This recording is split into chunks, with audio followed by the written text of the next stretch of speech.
បាទជំរាបសួរពុកម៉ែបងប្អូនទាំងអស់គ្នាមកកាន់វីដេអូថ្មីរបស់ខ្ញុំហើយវីដេអូនេះផងណាដូចសពមួយដងផ្លូវទៅធ្វើការយើងធ្វើសំណងថតតែណាផ្លូវស្រុកគេល្អណាស់បងប្អូនអើយគួរចាប់អារម្មណ៍តាក់ទាញតែម្ដងកុំតអត់ចេះបើកឡានមិនបើកឡានគេដែរណាហើយសុខទុក្ខយ៉ាងណាដែរបងប្អូនទាំងអស់គ្នាមករយៈនេះហើយបើសិនជាខ្ញុំបញ្ចូលសំឡេងទៅអត់សូវជាក្បោះក្បាយឬក៏លើសលួសកន្លែងណាសូមមេត្តាខន្តីអភ័យទោសផងខ្ញុំអត់ចេះចូលសលេងទេបានហើយក៏អត់សូវចេះវោហារស័ព្ទអីច្រើនដែរហើយកំពុងតែបញ្ចូលសំឡេងនេះមិនដឹងជាប្រហែលដងហើយបងអើយចុចលុបតែគាត់ចង់និយាយទៅឲ្យវារដាស់សំឡេងយើងឲ្យវាបានវោហារខ្លះព្រោះអត់សូវនិយាយដោយសារតែយើងនឹងអត់សូវចេះនិយាយខ្លីអត់សូវចេះនិយាយតែមកនៅស្ងប់ស្ងាត់ទៅបងប្អូនតែថ្ងៃចាប់ពីថ្ងៃទៅនឹងរៀននិយាយបញ្ចូលសំឡេងណាណៃបងបាទប៉ុន្តែបើលើសលួសខ្វះខាតឬសូមតែខន្តីអភ័យទោសបងហើយវីដេអូនេះអត់មានអីទេបងប្អូនមានតែដូចបានមើលឃើញដែរផ្លូវនៅខាងក្រោមភ្នំផ្លូវទៅកន្លែងធ្វើការចល័តពុកម៉ែបងប្អូនអើយទៅខ្លះទៅកាត់តាមសមុទ្រទៅខ្លះទៅកាត់តាមភ្នំទៅខ្លះទៅកាត់តាមផ្លូវស្ពានអាកាសស្ពានអីចឹងទៅស្ពានអាកាសខ្ញុំមិនសូវបានថតមិនសូវបានអីចឹង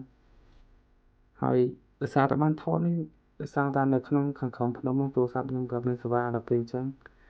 ជាថតទៅដើម្បីយកមកចែកចាយលើYouTube លើអីចឹងទៅចែកជូនបងប្អូនទស្សនាហើយបងប្អូនដែលបានទស្សនាហើយកុំភ្លេចជួយចុចឲ្យមេដៃបន្តិចផងពុកម៉ែបងប្អូនហើយខ្ញុំកម្លាំងចិត្តធ្វើវីដេអូបែបហ្នឹងដែរទៀតបាទហើយកុំភ្លេចជួយ Subscribe ផង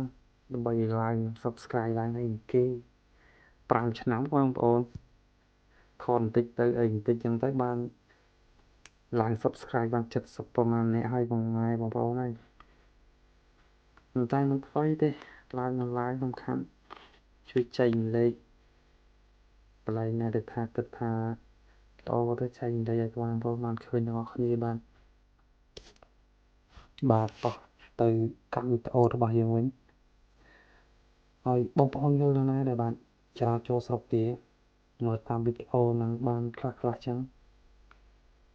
បើសម្រាប់ខ្ញុំផ្ទាល់គឺនៅនេះគឺឃើញថាច្បាប់ចរាចរណ៍គេល្អបងប្អូនគេគ្រប់ច្បាប់ចរាចរណ៍ហើយគេតែងតែផ្ដល់សិទ្ធិឲ្យគ្នាទៅវិញទៅមកពេលដែលមានផ្លូវបត់ផ្លូវអីចឹងខ្ញុំមកនៅនេះប្រហែលដូចជា4-5 ឆ្នាំហើយខ្ញុំមកនៅទៅបានមកធ្វើការបងប្អូនទាំងអស់គ្នាប៉ុន្តែកម្រឃើញគ្រោះថ្នាក់ចរាចរណ៍បងប្អូនពេលកម្រឃើញមែនតើយូរជួបនៅតាមផ្លូវលឿននឹងមួយអីចឹងទៅប៉ុន្តែថាឲ្យញាប់ញាប់ដូចជាអត់សូវមានឥឡូវបងប្អូនមើលទស្សនភាពនៅខាងលើភ្នំបងប្អូនដូចដែលខ្ញុំបាននិយាយខាងលើមិនអញ្ចឹងហ្នឹងហើយគឺក្រោមភ្នំឆ្លងពីភ្នំមកនេះកន្លែងស្ពានអាកាសហ្នឹងគឺចន្លងភ្នំបាទហើយចូលទៅវិញទៀតបាទហើយផ្លូវហ្នឹងវាមានតាមល្វែងរបស់វាគឺតាមល្វែងចម្ងាយរបស់វាដូចជាមានខ្លះ2000 ម៉ែត្រអីចឹងទៅខ្លះ3000 ម៉ែត្របើសិនជានៅតូក្យូនៅក្នុងនៅតូក្យូហ្នឹងខ្ញុំធ្លាប់ឆ្លងកាត់ហ្នឹងគេទៅសើដាក់ដូចជា18000 ម៉ែត្រផ្លូវខាងក្រោមដីហ្នឹងគឺស្មើដល់8 គីឡូជាងហ្នឹងគឺហើយផ្លូវខាងក្រោមហ្នឹងគឺអត់ខ្វាញ់មែនទេតែជាងអត់ដឹងពីច្បាប់ចរាចរណ៍គេបើកគេគឺវាមានគ្រោះថ្នាក់ខ្លាំងហើយវាមានមកពីឆ្វេងពីស្ដាំចឹងមានផ្លូវប្របែក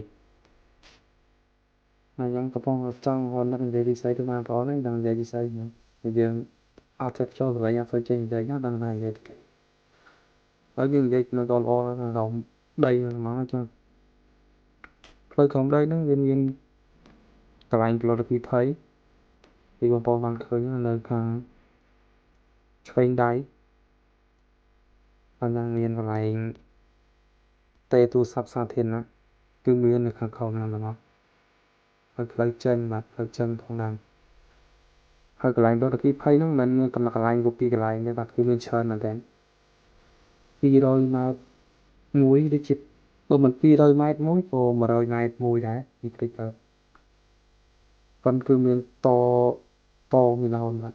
បើ200ម៉ែត្រមួយអញ្ចឹងគឺ200ម៉ែត្រទាំងអស់បើសិនជា100ម៉ែត្រមួយគឺ100ម៉ែត្រមួយដែរហើយទូរស័ព្ទក៏ដូចគ្នាដែរបាទប៉ុន្តែបើសិនជា